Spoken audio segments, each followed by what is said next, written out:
Have you ever played a game where the game played back? Not in the way you expected? Not like a chess opponent making a brilliant move or a video game surprising you with hidden mechanics? I mean something else entirely. A game that watches you, learns from you, and then takes a move of its own. A game that doesn't end when you close the board or shut the screen. A game that once played might never let you go. If that sounds like a horror story, it is, but not just fiction, because people have played this game for centuries, using spirit boards, rituals, and incantations they don't fully understand. Some walked away laughing, calling it a silly superstition. Others never walked away at all. Tonight, we're pulling back the veil on the forbidden ways people play with demons, and whether the game is rigged from the start. But be warned, what begins as a harmless curiosity can end in a way no one expects. So tell me, are you sure you want to keep watching? Before we step into this chilling revelation, take a moment to like this video, subscribe to the channel, and declare your awareness by writing in the comments, "I see it now." This simple act will send a powerful signal into the unseen, drawing even more eyes to this message.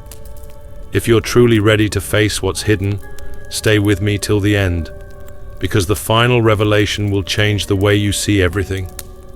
There's a story that circulates among those who deal in the supernatural, whispered in hushed tones at late-night gatherings. It's about a young man. We'll call him Daniel. Daniel didn't believe in demons, not really. He was a skeptic, a rational thinker, but he had a taste for the bizarre. And one night, at a friend's insistence, he sat down in front of a Ouija board. "You ask it something," his friend urged. "Anything." Daniel smirked. "All right, if there's a demon here, what's my biggest fear?" The planchette didn't move. Silence. Then, after a long moment, it jerked under their fingertips, slowly spelling out one word. "You." Daniel's laughter faltered. Funny. Real funny. But the air in the room had changed. He felt something watching him. Not the board, not his friend. Something else. And from that night forward, he could never quite shake the feeling that he wasn't alone. But that's just a game, right? Just pieces of wood and cardboard. Or is it something more? See, C.S. Lewis had a very different perspective on these so-called games. He believed that the greatest trick demons ever pulled was making people think they didn't exist, or worse, making them believe they were harmless entertainment. In The Screw-Tape Letters, Lewis reveals a chilling truth. Demonic forces don't always come as raging monsters. They come as whispers, as curiosities, as small compromises that seem harmless, until they aren't. But here's the real question.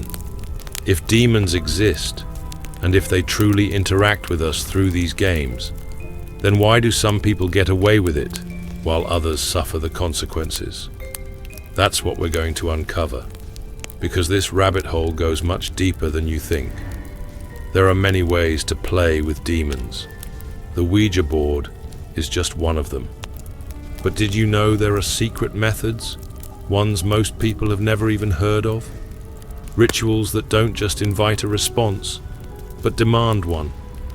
Some of these have been used for centuries, hidden in folklore and dark corners of history. Take the Midnight Man ritual, an old pagan practice that supposedly allows you to summon a spirit by writing your name on a piece of paper, pricking your finger for blood, and knocking on a door exactly 22 times before midnight. If done correctly, the entity arrives, and you must spend the night avoiding it at all costs. Sounds ridiculous, right? Just another campfire legend. Except, there are reports. Stories of people who played and heard footsteps following them where no one should be. Of shadows moving in rooms where no light was cast. And some never said what they experienced. They just refuse to speak of it again. But this isn't just about horror stories. Some people claim these games can offer something in return, that demons don't just haunt or harm, but help. Could there be a reason people keep coming back to these rituals, despite the risks? Could there be an advantage to interacting with these forces? Think carefully before you answer, because what you believe about this might determine how it plays out in your own life.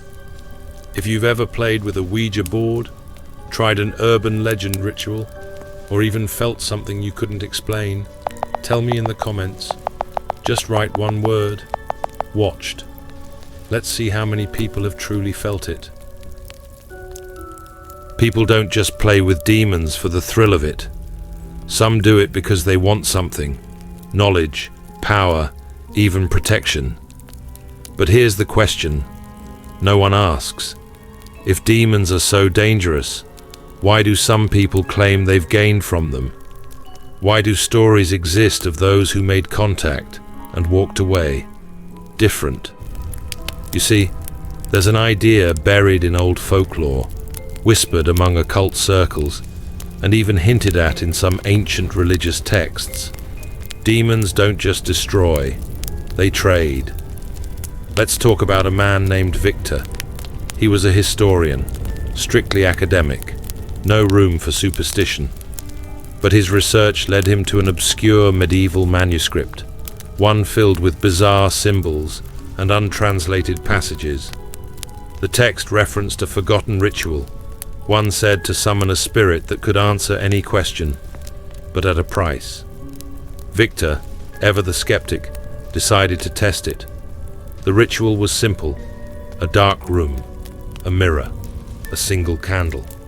He recited the strange words exactly as written, then waited. Nothing happened. He scoffed, blew out the candle, and turned to leave. Then, a voice, low, distant, but not in his ears, inside his head. It whispered a single phrase: ask. Victor froze. His breath caught in his throat. It had to be his imagination. But something in the air felt thick, electric. He swallowed hard, and against his better judgment, spoke the first thing that came to mind. What is the missing passage from the manuscript? Silence. Then, his own voice answered, but not from his mouth, from the mirror. He turned back, and the mirror reflected not his face, but words. Words he had never seen before. The missing passage, perfectly translated. He copied it down, heart pounding. When he looked back up, his reflection was normal again. The voice was gone. Was it real? A trick of the mind? He told no one. But the translated passage led him to discoveries that should have been impossible. His career skyrocketed. And yet, Victor never performed the ritual again. Because some nights, when he looked in the mirror, his reflection took just a little too long to blink. This isn't just about ancient rituals. Even today, in modern culture, people claim they've encountered something beyond them, something that offered them insight, talent, success. Some say artists, musicians, and even historical geniuses have tapped into forces they didn't fully understand. And before you dismiss that idea, consider this. The Bible itself warns that Satan doesn't always come as a destroyer. He comes as an angel of light, a deceiver, which brings us to the real danger. It's easy to think that playing with demons is just about fear, shadows moving, whispers in the dark. But what if the greatest danger isn't terror, but temptation? Because what if the game isn't about scaring you? What if it's about offering you something you want until it's too late? This is where C.S. Lewis had a perspective most people miss. He understood that demonic influence isn't always dramatic. In fact, that's exactly what demons want you to believe, that as long as you don't see something terrifying, you're safe. In the Screwtape Letters, the senior demon Screwtape advises his apprentice that the best way to lead a soul to destruction is not through obvious horror, but through small, subtle steps, a little curiosity, a little compromise, until one day the person is lost and they don't even remember when they took the wrong turn. But let's take this even further. If demons tempt, if they manipulate, if they offer things in exchange for something deeper, then the real question is, what are they taking?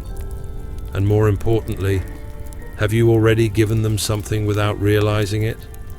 If you've ever experienced something strange, something that felt like more than coincidence, tell me in the comments.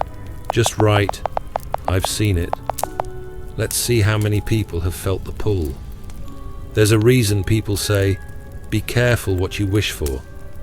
But what if you don't even realize you've made a wish? Not everyone who plays with demons calls it that. Some don't believe in them at all.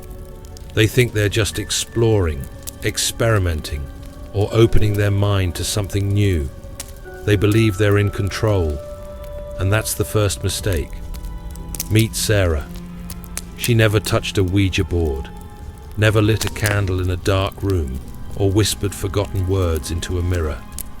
But she was fascinated by spiritual energy, by the unseen forces she believed existed in the universe. She practiced meditation, visualization, and something she called inviting guidance. One night, during a deep meditative state, she asked for wisdom, clarity, a sign that she was on the right path. She didn't hear a voice, but she felt something, a presence, warm, powerful, intoxicating. It filled her with a strange peace, an overwhelming sense of love and knowledge. Ideas flowed into her mind, concepts she had never thought of before. It was beautiful, it was exhilarating, and it never left her. At first, everything in her life improved. Her relationships, her work, even her health. She felt connected to something greater, something beyond the physical world. Then the dreams started. At first, they were small things, images of places she'd never been, faces she didn't recognize. But then, the voices came. At night, in the silence, she would wake up to whispers in her own mind. They weren't frightening. They were familiar. They spoke with kindness, reassurance, encouragement. Until one night, she woke up and couldn't move, couldn't breathe. A shadow stood in the corner of her room, just beyond the moonlight. She wanted to tell herself it was a dream, but she knew better, because the warmth she once felt was gone. In its place was something else, something watching, something waiting. And Sarah finally understood. She had opened a door, and it had never really closed. See, most people think demons come with horns and claws, with snarling faces and glowing eyes. But Lewis warned us otherwise. He knew that demons don't need to look terrifying to be deadly. In fact, they work best when they don't look like demons at all. They come as fascination, as enlightenment, as beautiful, intriguing, powerful forces that whisper, just listen, just try, just open your mind. They don't need to drag you into hell. They just need to pull you one step away from the truth. And that's what makes this game so dangerous. It's not about horror, it's about deception. Because demons don't need you to believe in them. They just need you to play. This is the part where I ask you, have you played without realizing it? Have you opened a door, even just a little? Tell me in the comments. Just write, the door is open. And if you don't believe any of this, if you think it's all just stories, just myths, just superstition, I'll leave you with one last thought. What if that's exactly what they want you to think? This next video is handpicked just for you. YouTube knows you'll love it. Or dive into this C.S. Lewis playlist for even deeper wisdom. And hey, don't leave without subscribing. Your journey has just begun.